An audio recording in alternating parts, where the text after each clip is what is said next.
the world began to cast off its kings.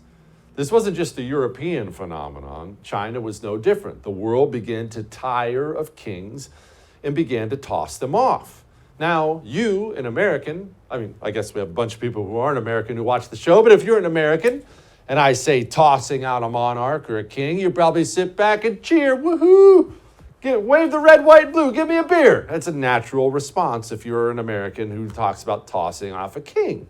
Now, I don't want a king either, but you should understand. We always do have to understand. Revolutions normally end really, really poorly for the people of a nation. They always sound good, and because our revolution worked out great in America, we make them out to be something awesome, but oftentimes they just bring more misery and death than was there before. China's a great example of this. Once the kings were kicked out, China really didn't have a ruling government. It was just a complicated disaster, and it was really ruled by warlords. Now, you don't know what it's like to be ruled by a warlord, neither do I, but to put a pretty fine point on it, it means whoever has the most guns and most willingness to use them in your particular area rules with an iron fist, and there aren't courts, there aren't rights, there aren't anything. What he wants, he takes. Now, people are going to very quickly tire of that form of government too, and they sure did in China. So they're kicked off a war between the nationalists, led by Chiang Kai-shek. I normally don't give a bunch of names because it muddles the story and ruins it, but Chiang Kai-shek is really somebody you should know. He ruled the nationalists. He was in charge of the nationalists. And then there was this guy named Mao.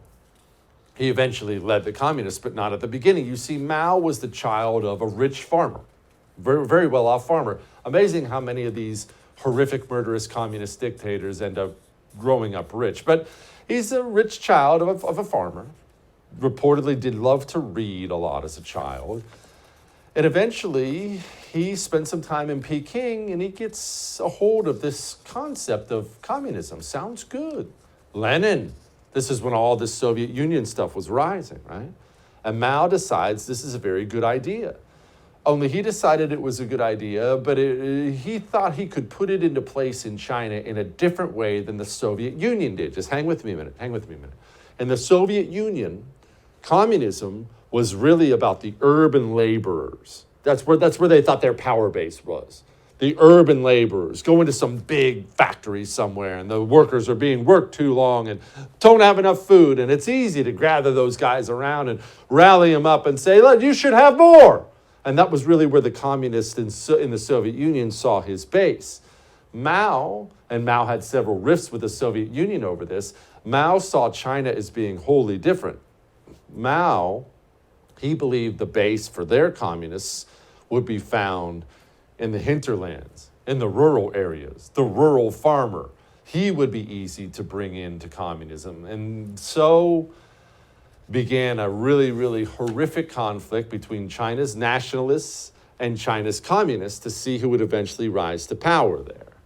And they fought each other, and they fought each other viciously. And as much as I hate saying these words to the man I consider the most evil human being, Mao was unlike most of his other communist counterparts in that Mao was very, very, very capable militarily. I don't want to act like he was Napoleon or Julius Caesar, but Mao was a fighter.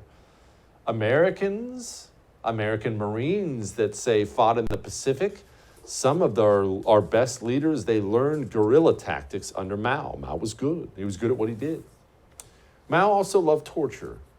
And he didn't love to do it, but he did love to watch it.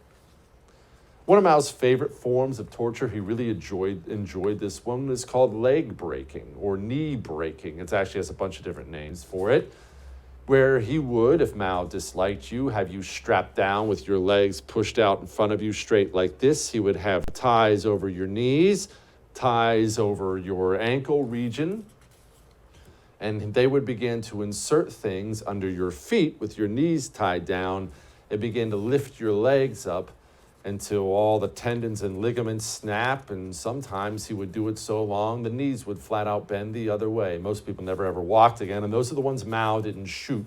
Now imagine what that sounds like when a human being is going through that. Probably not the most pleasant thing in the world, right?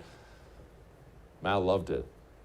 Mao would sit and he would smoke cigarettes and he would watch it, and Mao took joy in it. That was pleasure for Mao. That's the kind of human being this was. Don't miss Jesse Kelly Breaks History, The Forgotten Genocide, the first episode of a new series available now exclusively for First TV supporters. Visit the First TV app or thefirsttv.com to subscribe and start watching today.